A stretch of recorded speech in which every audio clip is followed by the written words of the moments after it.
नमस्कार, मैं हर्षित तिवारी। अभय न्यूज के 21 जुलाई बुधवार दोपहर के बुलेटिन में आप सभी का स्वागत है। आइए देखते हैं अभी तक की प्रमुख खबरें। इस बुलेटिन के प्रायोजक हैं आर के निवास बाय आर के डेवलपर्स।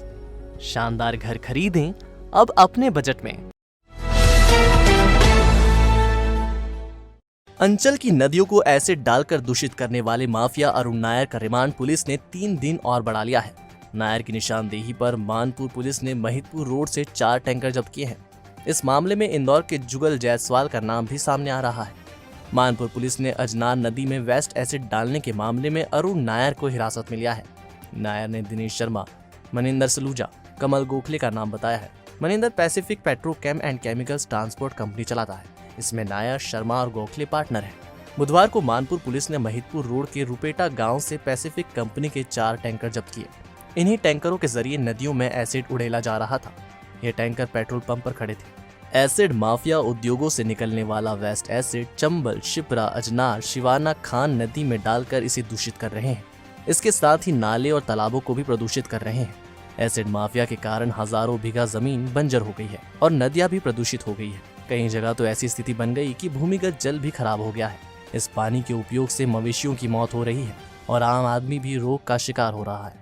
इधर एसिड माफिया के तौर पर इंदौर में रहने वाले जुगल जायसवाल का नाम भी सामने आ रहा है। कभी उज्जैन में रहने वाले जुगल ने 2 नंबरी कमाई से करोड़ों रुपए बना लिए हैं और अपना ठिकाना इंदौर बना लिया है।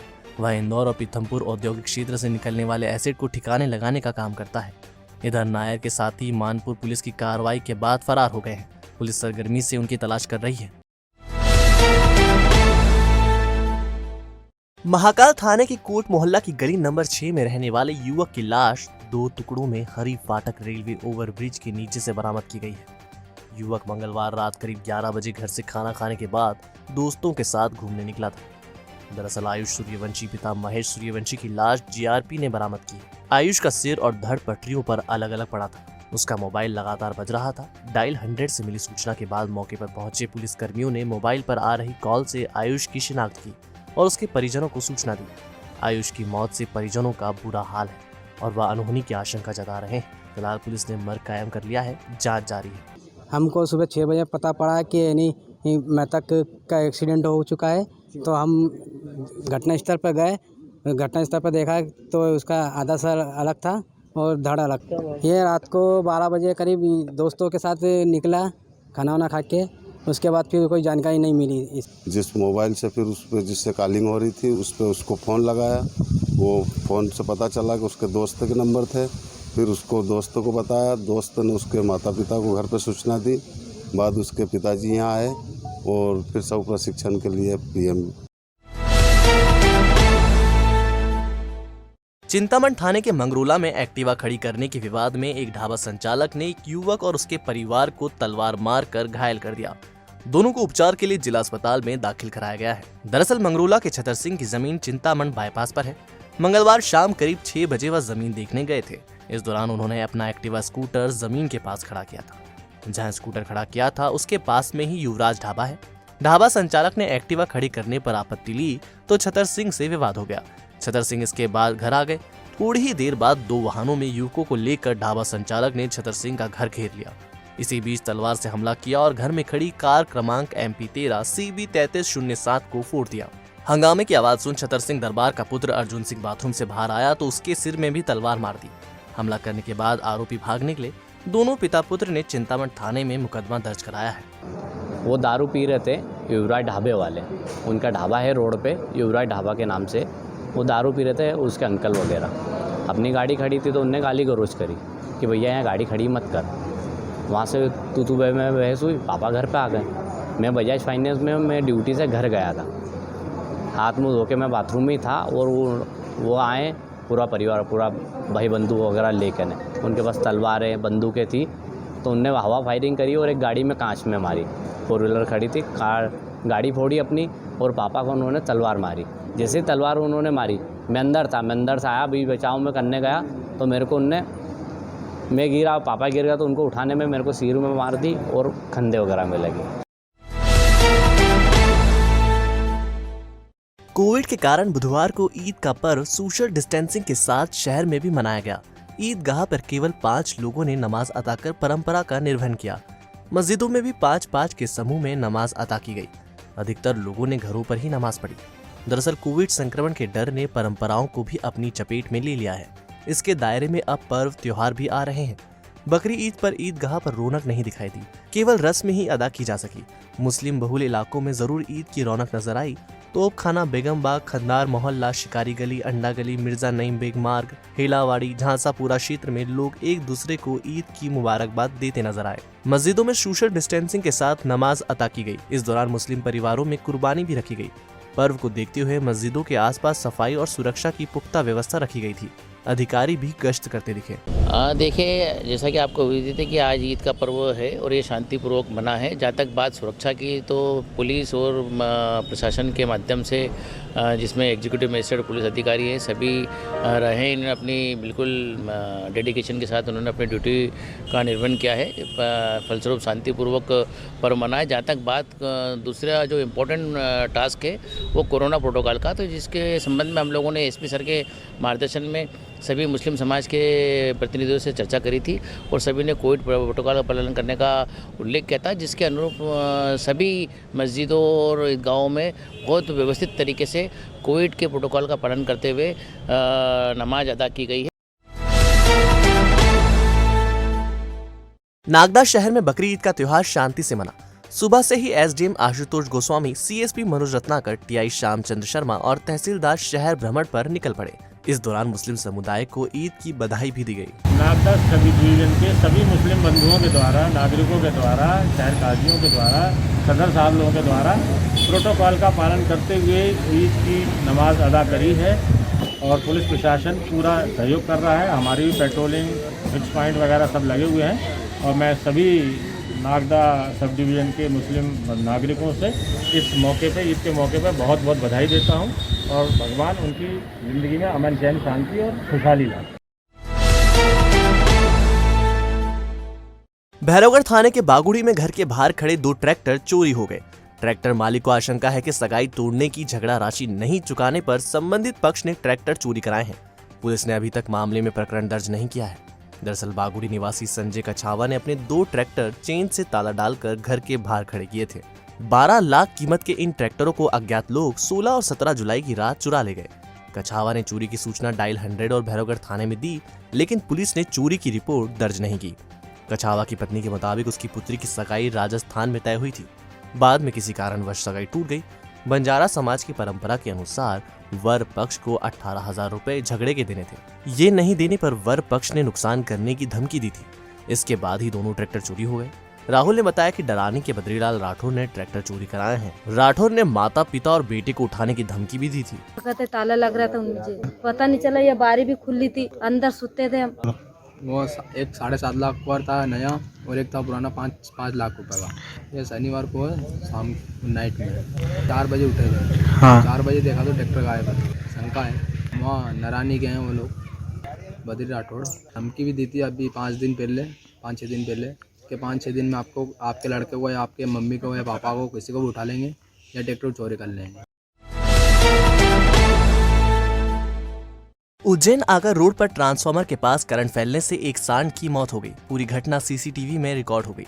दरअसल चिंताहरण गणेश मंदिर के पास स्थित ट्रांसफार्मर में करंट फैला था। इसकी वजह मंगलवार को हो रही बारिश थी। सड़क पर घूम रहा सांड ट्रांसफार्मर के पास पहुंचा और करंट की चपेट में आ गया। उसकी मौत हो गई। गौरतलब है कि 9,000 की आबादी वाले घोंसला में हल्की सी बारिश में ट्रांसफार्मर में करंट उतरना विद्युत वितरण कंपनी की लापरवाही दर्शाता है। इधर सांड की मौत की खबर लगते ही घोंसला व आसपास के गांव के समाज सेवी एकत्रित हुए। इन्होंने सांड की अंतिम यात्रा ठेले पर रखकर निकाली। इस दौरान कचरू सिंह, राजेंद्र सिंह बिरमखेड़ी, कालू सिंह, गुरुजी लोहारवास वाले, संजू लोहारवास, सोनू राठौर एवं कई लोग मौजूद थे। बारिश का पानी रोकने एवं भूमिगत जल का स्तर बढ़ाने के लिए ग्राम पंचायत बामानाई में 14,95,000 की कीमत से स्टॉप डैम का काम पूरा कर लिया गया। डैम के लिए मनरेगा के तहत राशि मंजूर की गई थी। करीब 2 महीने पहले काम शुरू किया था और बारिश के पहले से पूरा कर लिया गया। अब बारिश का पानी डैम में संग्रहित होगा और पानी रुकने से भूमिगत जल का स्तर भी खूब बढ़ेगा। ये 14,95,000 तो रही बिल बाकी और ओकर स्टाफ डैम एक और बना रहा, चेक डैम जी, और एक ठेल टंकी विधायक नीति खामली से मोटरसाइकिल पर शराब लेकर आ रहे 3 में से एक आरोपी को पुलिस ने गिरफ्तार किया है, तो मौका देखकर भाग निकले। दरअसल पुलिस कचनारिया तिलावत की पुलिया पर जांच कर रही थी। इसी दौरान शराब लेकर तराना आ रही एक मोटरसाइकिल को रोका गया। मोटरसाइकिल कचनारिया का कमल बलाई चला रहा था। उसके 2 साथी पुलिस को देखकर भाग निकले। इनके नाम खामली के अजय रघुनाथ और लखन उमराव है। पुलिस को कमल के पास से टाट का थैला मिला। इसमें 350 क्वार्टर देसी शराब मिली। आरोपी के खिलाफ आबकारी एक्ट के तहत कार्रवाई की गई है। विधायक महेश परमार के नेतृत्व में तराना के माकड़ोन ब्लॉक में मंगलवार को महंगाई के विरोध में धरना प्रदर्शन किया गया।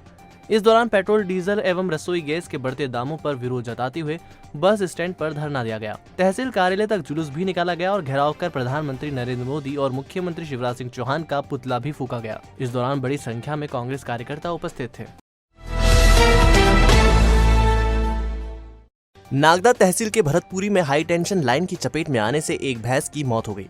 ग्रामीणों का कहना है कि विद्युत अधिकारी को हाई टेंशन लाइन के तार जमीन पर झूलने की शिकायत की थी, लेकिन अब तक कोई कार्रवाई नहीं हुई। आगे इंसान भी तारों की चपेट में आ सकता है। ईद उल अजहा यानी बकरी ईद का त्योहार शहर और जिले में उत्साह के साथ मनाया गया।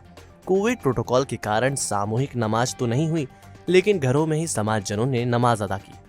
शाही ईदगाह मस्जिद राधागंज में सीनियर शहर काजी मौलाना इरफान अहमद अशरफी ने ईद उल अजहा की नमाज अदा कराई। कोरोना प्रोटोकॉल का पालन करते हुए घरों में भी समाजजनों ने ईद की नमाज पढ़ी। मस्जिदों के बाहर साफ सफाई और सुरक्षा के पुख्ता इंतजाम किए गए थे। शहर की सभी मस्जिदों में सोशल डिस्टेंसिंग का पालन करते हुए 5-5 लोगों ने नमाज अता की। लोगों के मस्जिद में नमाज अता करने की बात पर पुलिस ने सभी को समझाइश देकर रवाना किया।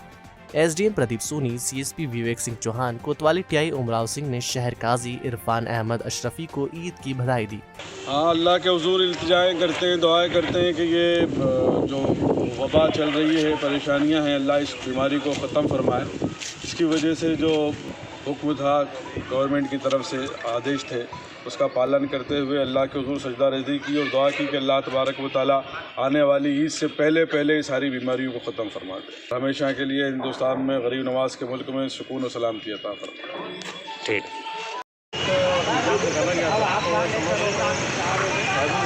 चौराहे, मंदिर और ईदगाहों पर व्यवस्था लगाई गई है।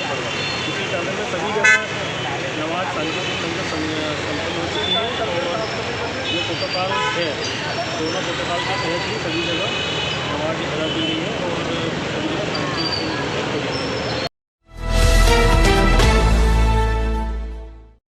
मंसूर अहमद, उज्जैन एमपी एसोसिएशन की जानिब से सभी देशवासी, शहरवासी, मध्य प्रदेश वासियों को ईद की बहुत बहुत शुभकामना देता हूँ। सभी मेरे भाई जितने भी हैं जो इस कोरोना काल की वजह से बिछड़े हुए थे, इधर उधर दूर थे, तो उन सभी भाइयों को मैं ईद की शुभकामना दे रहा हूँ कि जहाँ जहाँ अपने जितने भी भाई लोग रहते हैं वहाँ जाएं और ईद की शुभकामना एक दूसरे को दें और अच्छे से ईद मनाएं।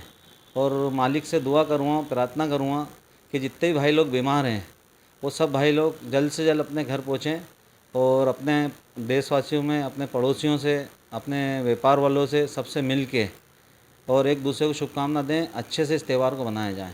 मैं रहीम सुल्तान शाह, पूर्व पार्षद उज्जैन से, तमाम शहरवासी और अहले वतन को ईद उल अजहा की बहुत बहुत पुरखुलूस मुबारकबाद। जिस तरीके से कोरोना काल में तमाम शहरवासियों और देशवासियों ने हिकमत से कोरोना का सामना किया, अपनों को, खुद को बचाए रखा, उसी तरीके से त्यौहार के ज़ोर में आगे भी अपनों को इसी तरीके से बचाव करते हुए त्यौहार मनाएंगे।